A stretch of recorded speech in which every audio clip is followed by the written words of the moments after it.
Kita hidup tidak bisa terpisah dari alam. Manusia modern melupakan itu dan iya, sengaja melupakan itu.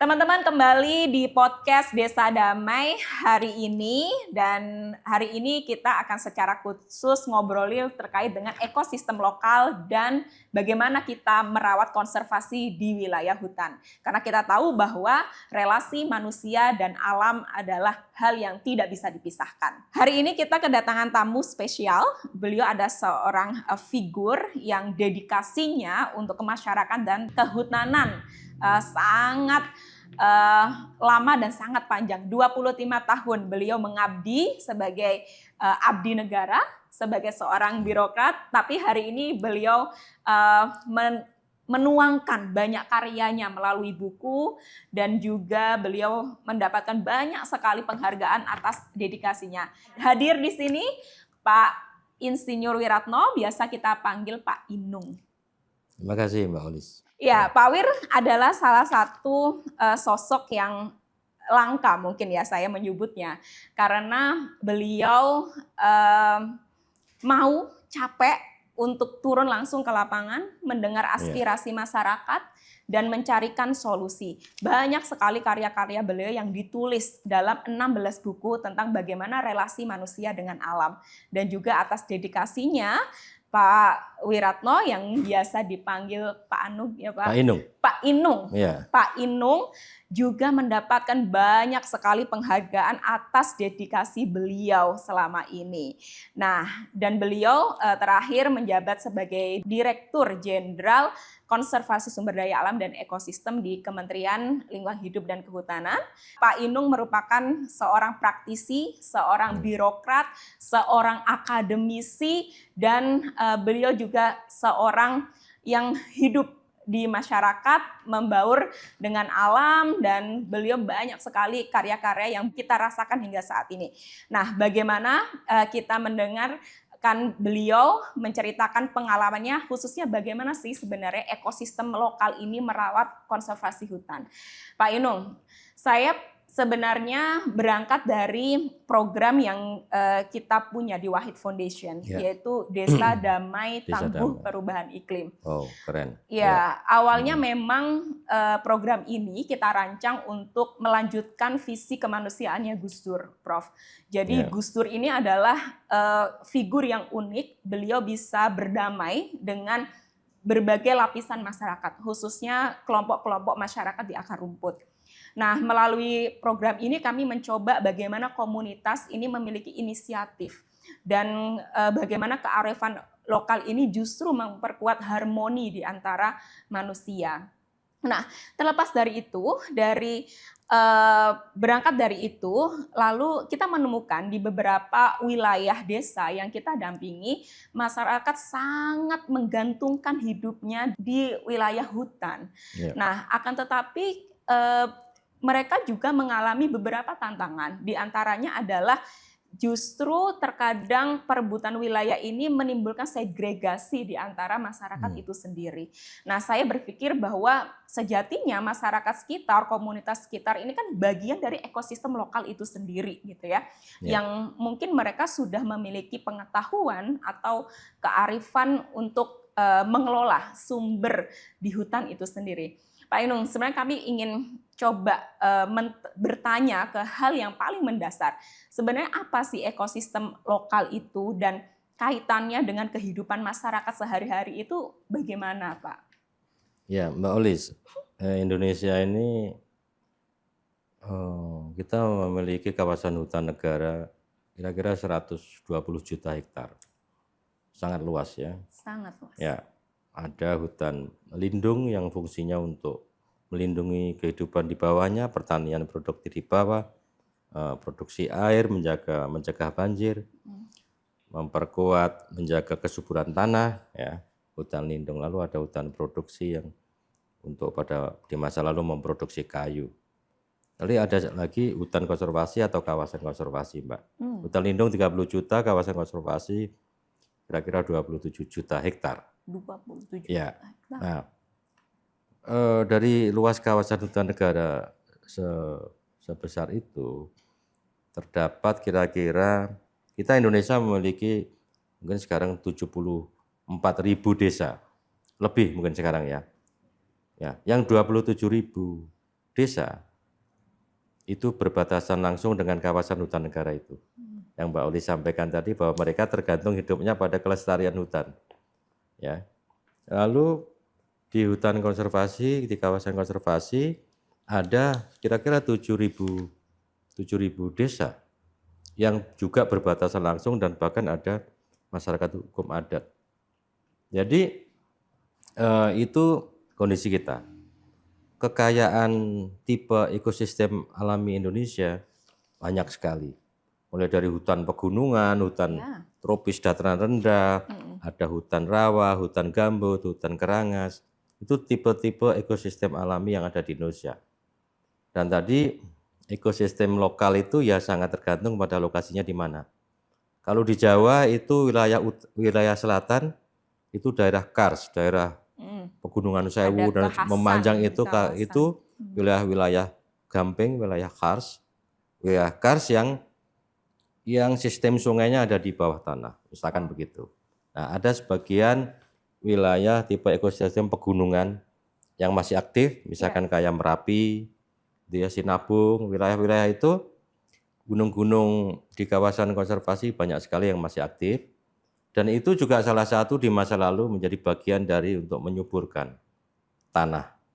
Makanya kenapa di Jawa, di pulau-pulau di rantai pegunungan api, Ring of Fire itu sampai ke Maluku, pulau-pulaunya subur. Karena kesuburannya dari letusan gunung api itu. Nah, sehingga tadi masyarakat hidupnya tergantung pada alam. Memang manusia kan bagian dari alam. Begitu, Mbak. Artinya bahwa kalau tadi disebut antar satu wilayah dengan wilayah yang lain itu memiliki kekhasan. Betul. Gitu ya. Artinya ini kan ada praktek yang mungkin akan berbeda dari satu kelompok yang menduduki wilayah tersebut dengan wilayah yang lain. Nah, dalam masyarakat tradisional yang kita sebut sebagai praktek tradisional gitu Pak, di berbagai wilayah itu, peran mereka itu bagaimana pengalaman Bapak selama ini dalam menjaga konservasi di wilayah itu? Gitu. Karena memang manusia bagian dari alam, dia hidupnya beradaptasi dalam jangka waktu yang lama tentang bagaimana dia hidup dengan alam. Dan oleh karena itu lahir local knowledge, local wisdom, local genius. Jadi banyak sekali jenius-jenius yang berasal dari masyarakat karena pengalaman dia beradaptasi sekian generasi. Bagaimana bersikap dan hidup di alam yang seperti itu, yang sangat unik di setiap lokasi ya. Nah, tadi Mbak Olis menyatakan Pranoto Mongso itu juga salah satu bukti bahwa kita membangun sistem pertanian berdasarkan Pranoto Mongso, berdasarkan kondisi cuaca yang sekarang berubah. Sekarang kan berubah. Karena adanya climate change, ada perubahan suhu global, sehingga tata waktu menanam dan memanen tidak bisa diprediksi. Ada bulan kering yang basah misalkan, itu kan baru sekarang. Dulu kalau bulan-bulan kering, musim kemarau ya kemarau, bisa diprediksi. Nah, itu sebagian dari sebetulnya itu reaksi dari alam terhadap banyaknya perubahan yang manusia jumlahnya udah 7 atau 8 miliar manusia di seluruh bumi ini. Betul. Pak, sebenarnya tadi kan ada Pranoto Mongso. Lalu kalau misalnya di Bali kita mengenal istilah pengais subak kan dulu kan. Kan masih mengandalkan dari sumber mata air gitu ya. Irigasi. Nah, sebenarnya Pak, mungkin kan Bapak mengalami ya dari tahun ke tahun 25 tahun gitu ya bersama dengan masyarakat di wilayah konservasi juga gitu.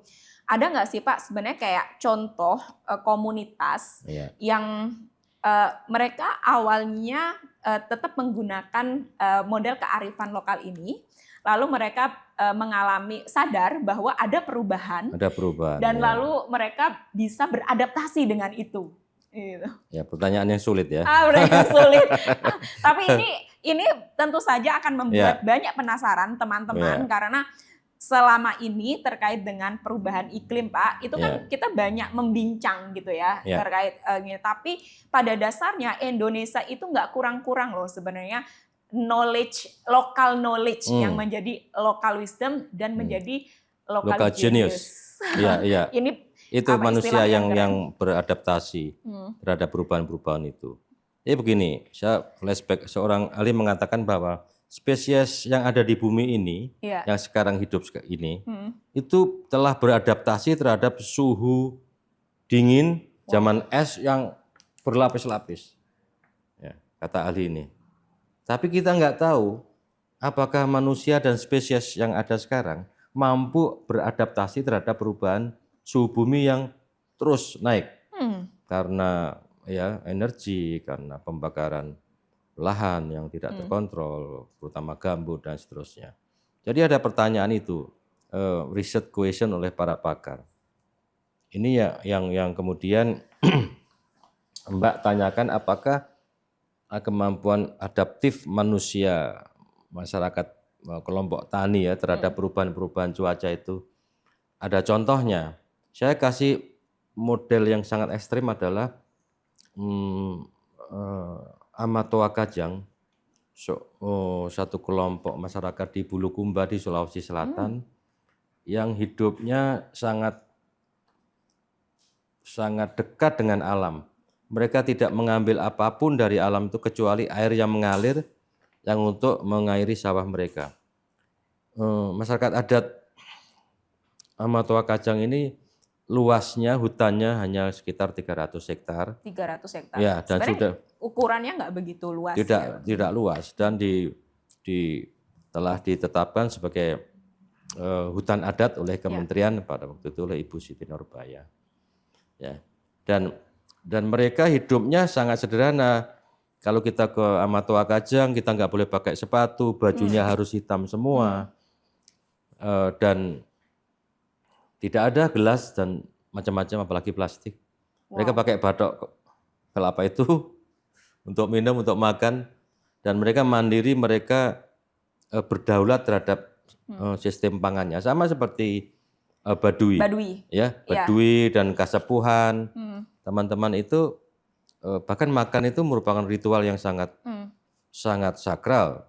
Jadi karena itu bagian dari proses dia mulai menanam sampai memanen dan seterusnya, memproses makanan.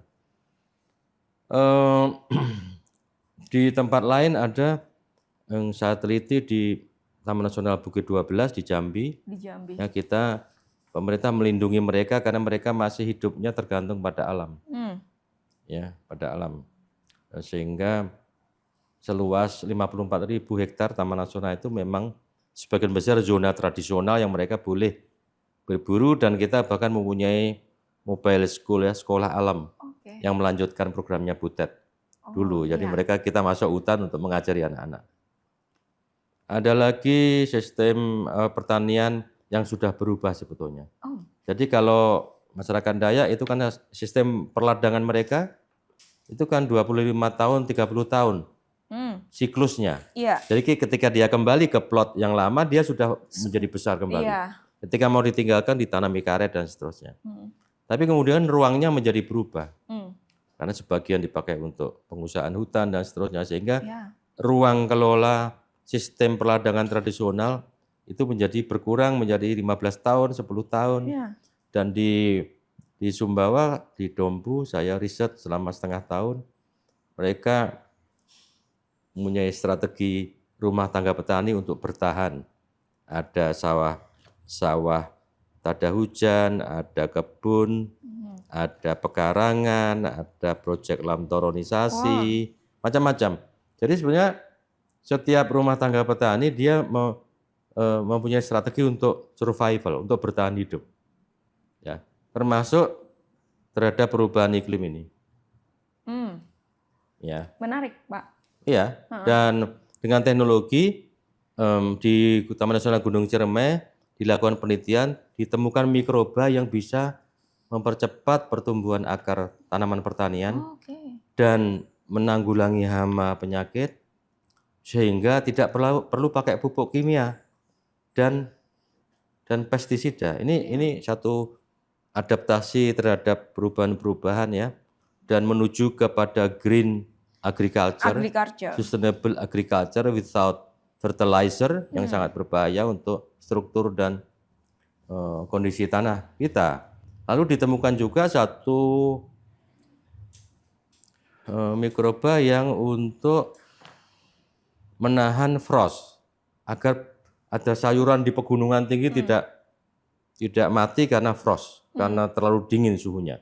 Seperti di Dieng, di Bromo. Ya, itu sudah ada solusinya. Jadi dari ilmu pengetahuan kita mencoba untuk melakukan adaptasi dan ditemukan satu mikroba di daerah kering di NTT yang sedang diteliti juga. Jadi di daerah kering itu tetap ada tumbuhan yang tumbuh daunnya hijau itu apa? Mengapa dia bisa tumbuh? Kemudian ada penelitian tentang mycorrhiza, ya. Mycorrhiza Mbak tahu itu seperti polusi lalu lintas itu. Iya. Yang mempercepat lalu lintas. Ya, nutrien dari dalam tanah diproses oleh pohon. Itu mycorrhiza dan setiap jenis pohon mempunyai tipe mycorrhiza yang berbeda-beda.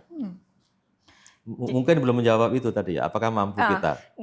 Tapi tadi dari kekayaan yang Pak Wir ceritakan ya, dari tadi riset di Dompu, lalu kemudian penemuan-penemuan baru.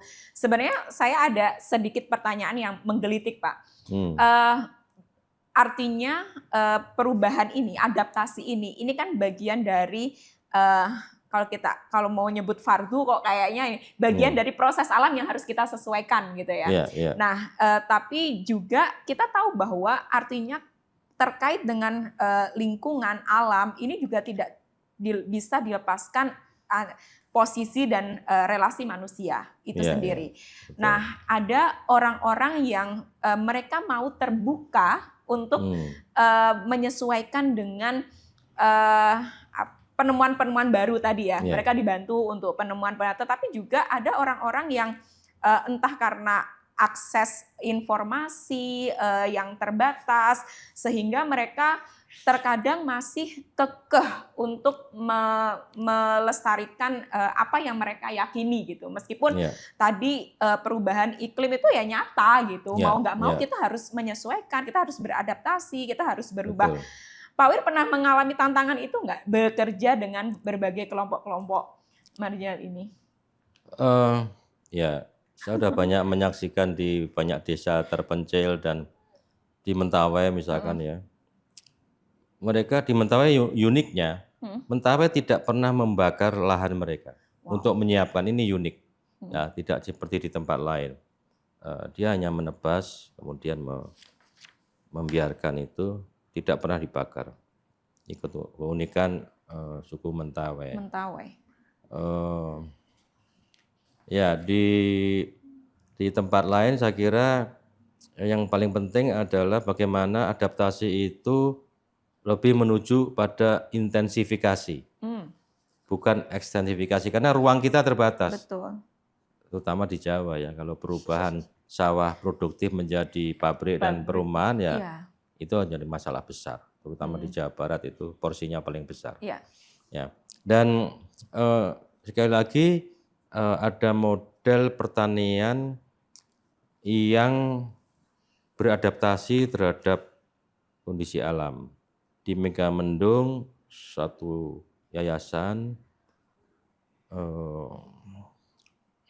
Arista, satu PT Arista Montana dan Yayasan Paseban sedang mengembangkan satu model pertanian yang misalkan ada kopi di dalam lahan mereka yang diambil kopi sisanya luwak, sisanya binatang lain. Sehingga konsep kopi sisa ini berarti kita berbagi rezeki dengan makhluk lain yang ada di situ. Sehingga kita ambil sisanya aja, yang lain memang bagianmu. Para binatang. Melestarikan luwak. Iya, para binatang gitu kan. Ada kopi, sekarang dikembangkan teh sisa, ya, dengan sistem agroforestry. Jadi segala macam binatang itu ada di situ. Nah, ini konsep adaptasi dan model membangun nilai baru tentang bukan hanya organic farming, tapi how to live together with other species. Iya. Karena di bumi ini manusia sebetulnya kan makhluk yang paling terakhir diciptakan. Kata MH bilang, saudara tuamu itu loh Saudara binatang tuamu. dan tumbuh-tumbuhan itu. Iya. Ya kan, karena bumi disiapkan untuk siap huni manusia kan sekian miliar tahun. Gitu. Dan manusia lupa tidak menghormati saudara tuanya kan sekarang kan. Jadi Gitu, Pak. dia merasa punya kontrol atas Karena mereka semua. memegang paham antroposentrisme. Oke. Ya, bahwa manusia menguasai alam. Ya. Memang itu membuat kemajuan ilmu pengetahuan, tapi akhirnya kan orang kembali bahwa nggak mampu kita. Tanpa alam kita nggak mampu. Udara yang kita hirup dari proses fotosintesa di daun-daun yang termasuk di sekitar rumah ini, ya kan? Nah, ada matahari, ada segala macam, sehingga kita hidup tidak bisa terpisah dari alam. Nah, manusia modern melupakan itu dan itu. iya, sengaja melupakan itu sehingga Iya. banyak problem bagaimana bumi melakukan adjustment terhadap perubahan cuaca, perubahan pola iklim, ya. Itu karena itu. Pak Wir, sebenarnya kalau kita lihat ya saat ini gitu ya, seolah-olah tugas dari menjaga lingkungan hutan itu kan seolah-olah ya ini sangat parsial gitu ya. Ini bagian aktivis lingkungan, ini bagian aktivis ini. Nanti kalau aktivis politik beda lagi. Padahal kita semua ini kan sebenarnya intersectionality gitu ya Pak ya. Satu kesatuan juga gitu. Nah, sebenarnya saya penasaran juga gitu ya. Pengalaman konservasi berbasis ekosistem lokal yang Bapak selama ini lakukan bersama dengan berbagai program dan kebijakan gitu ya. Tentu sebenarnya apa yang kita punya dari akar dari masyarakat tradisional ini juga berkontribusi loh terhadap agenda-agenda global gitu ya. Yang saya ingin katakan tadi bahwa terkadang pengetahuan lokal ini dianggap ada subordinasi gitu loh Pak. Jadi bukan yang dominan, yang mainstream ya. Iya, bukan dianggap bukan mainstream gitu. Selalu kemudian kita membawa agenda-agenda baru yang mungkin tuh diadopsi dengan wilayah lain, tapi kita tidak menggali kekhasan dari wilayah kita sendiri. Nah, bagaimana kemudian pengalaman ini bisa kita kemas dan bisa menginspirasi sebenarnya Pak? Ya. Sebenarnya ada banyak contoh, tapi saya kembali kepada filosofi dulu. Ya, sebenarnya ngurus alam ini ontologinya adalah kita bagian dari alam. Itu deep ecology. Ya, itu deep ecology, ekologi dalam yang kita bagian dari alam. Dan dengan sikap seperti itu kita akan merubah cara berpikir kita dan cara bertindak kita untuk lebih hati-hati dan tidak menguras sumber daya alam ini. Ya kan, kata Gandhi kan ya ini cukup sebetulnya untuk berapapun, tapi nggak cukup untuk segelintir keserakahan manusia. Ya itu. Jadi kita bagian dari alam. Epistemologinya, cara mendapatkan ilmu itu adalah pendekatan yang saya sebut sebagai hybrid system. Antara modern science dan local wisdom, local knowledge itu harus didialektikan dan local wisdom di Indonesia yang kaya. Di tropical forest, tropical community dengan kebudayaan kita yang sangat majemuk dan sangat kaya itu menjadi bagian dari fondasi penting untuk menemukan kembali ya nilai-nilai sains yang baru seperti tadi mikroba tadi itu. Lalu aksiologinya, penerapannya, manfaatnya itu bagaimana cara melaksanakan itu? Nah, tidak boleh sendiri. Pemerintah, private sector, civil society, akademisi, media massa, itu harus duduk bareng. Ya, membangun kesepahaman dan agenda bersama untuk kalau kita ya Indonesia menuju 2045, 2100 nanti. Yang di 2100 suhunya sudah nggak tahu berapa suhu bumi. Dan untuk mengendalikan suhu itu, program Volunet yang Kementerian LHK waktu itu dan berlanjut sekarang, itu faktor land, forest and other land use itu 60%. 60% 60%. Jadi kalau kita merehabilitasi, menjaga hutan ya. dalam bentuk beragam agroforestry, Hmm. karena agroforestry itu kan ada yang income-nya bisa harian, bisa bulanan, bisa tahunan, sehingga daya hidup kelompok tani itu menjadi kuat karena dia punya harian, bulanan sudah ada. Dari cabai, dari singkong, dari Iya. buah-buahan segala macam. Itu strategi rumah tangga petani. Ya. Dan sebenarnya peran pemerintah harus mendorong agar ya ini kuat. Intensifikasi, pasarnya juga ada jaminan. Iya. Jadi kalau harganya jatuh, pemerintah harus menjamin ada selling price-nya, memastikan bahwa di sistem tengkulak yang Iya, menghancurkan, off-taker yang Hmm. menghancurkan keluarga tani ini bisa dibenahi juga, Hmm. sehingga bangga menjadi petani, ya, petani-petani muda dari pesantren dan Ya. seterusnya menjadi bagian dari movement nasional. Nasional. Para Gus Durian, gitu Mbak. Dan ini mungkin juga terakhir menutup bagian ini Pertama. ya. Bagaimana? Bagian pertama, meskipun masih banyak sekali hal yang ingin kita gali gitu sebenarnya. Artinya apa yang Bapak sampaikan bahwa ekosistem lokal itu tidak hanya apa yang ada di hutan yang dianggap mainstream, ya ada flora, fauna gitu ya, ada pohon. Ekosistem lokal bagian dari landscape. Nah, yang lebih dari luas, landscape yang lebih dari luas. hulu sampai hilir, dari yang remote sampai ke perkotaan. Ya, sebenarnya satu pesan Pak untuk manusia, karena kalau tadi membangun konservasi itu tidak hanya terbatas kita fokus dalam pelestarian hutannya, tapi juga bagaimana memperkuat relasi manusia dengan alamnya begitu. Memperbaiki relasi. Memperbaiki relasi. Apa yang harus kita mulai untuk memperbaiki relasi ini, Pak? Iya, pasti kita mulai dari diri sendiri, tapi penting juga sebetulnya banyak sekali ini yang saya yakini, saya temukan di lapangan, bahwa Tuhan memberikan petunjuk pada banyak sekali manusia untuk dengan petunjuk itu dia punya tenaga untuk ikut menjaga alam. Banyak buktinya. Bu Ning yang sekolah air hujan di Jogja, Pak Musimin yang pelestari anggrek Merapi.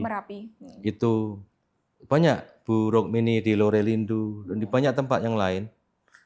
Itu orang-orang yang mempunyai